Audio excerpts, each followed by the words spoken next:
Hey everyone. Um, if anyone knows how to get this to Candice Owens, I really need her to watch this video. I'm just your typical guy. So I saw a fact check from leadstories.com. And leadstories.com made a response to the virus and comparing the C word 19 with I'm sorry, not making a non comparison to C word 19 and HIV. It's fascinating how we can't say one, but we can say the other. It made a comparison to, or sorry, a non comparison to HIV, cancer, and the common cold. It said that did researchers develop a vaccine while vaccines for HIV, cancer, and the common cold remain elusive? Question mark. The answer was yes, according to leadstories.com. They say yes, but it's not an apples to apples comparison. The diseases are different from one another, which we know, which means that the challenges around creating vaccines for them are distinct. HIV mutates faster than CV-19. And that's where I was like, pause. You're looking at a primary source who had both. Well, who has one still currently on antivirals. But then I recovered from the other one and I'm still testing negative. So leadstories.com is telling a lie. So on Facebook, I posted this. Fact checkers are telling on themselves. HIV takes longer to spread than CV-19. So it is green apples to red apples comparison in terms of how viral loads work and how it affects the body and not the white blood cells. So they already told a lie. What happened to all the fact checking about science, ancient artifacts, history, education, false tax reports, etc., etc., etc.? The list can go on, but most importantly, scientists should be fact checking about viruses, diseases, and not humans sitting behind a computer. While HIV can present asymptomatic diagnosis, its lingering effects or its initial effects, primary source, can take longer in reaching its AIDS prognosis. And also, just to add on that, the preliminary effects of HIV include body ache, fever, diarrhea, vomiting, etc. in the worst case scenarios.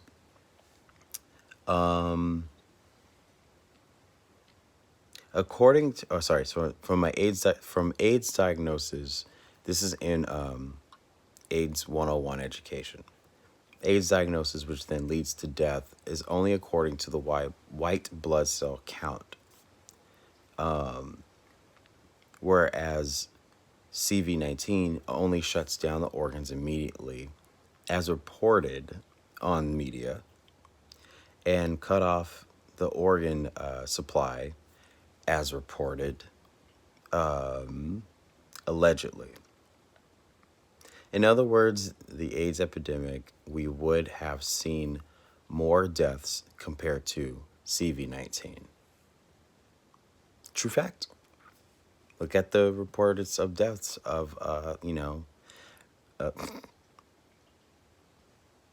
see, while HIV was a more scarier situation because people didn't know what it was, they still used medications.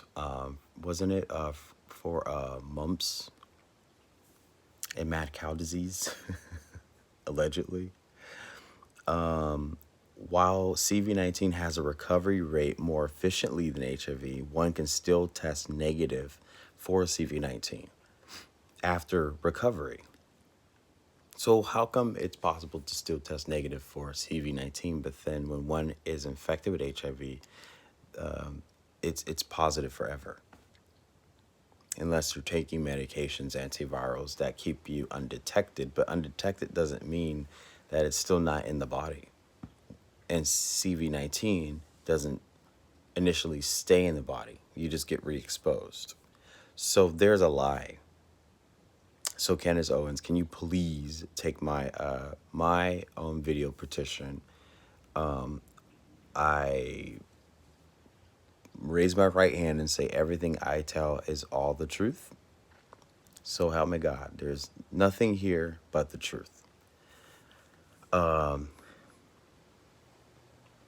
last part of my post that I shared was I wouldn't share my own personal story on social media from start to finish unless somebody is telling a lie. And boop. So here is my proof of what I posted on social media. And here is what they fact checked. And I caught them in a lie. It's completely lie. You can do a documentary on my life of how much the milligrams are for medication in order to stay undetectable. Whereas CV-19 doesn't exist in my body right now unless I'm re-exposed by nose droplets, which doesn't make sense to me. So I think we're getting to the truth, and Lead Stories is a false fact check website. I decree that 100%, and they should be shut down immediately. P.S. We are to ask our doctors about, I think it's called MC-5. And what is MC-5? And that's between you all and your research to ask what it is. But MRC-5. Wikipedia shows its own description of what it is. I will not say it out loud. You all can read it for yourselves. So if this is what's in your vaccination, I highly advise you all not to, it's your body, your choice, as they like to say.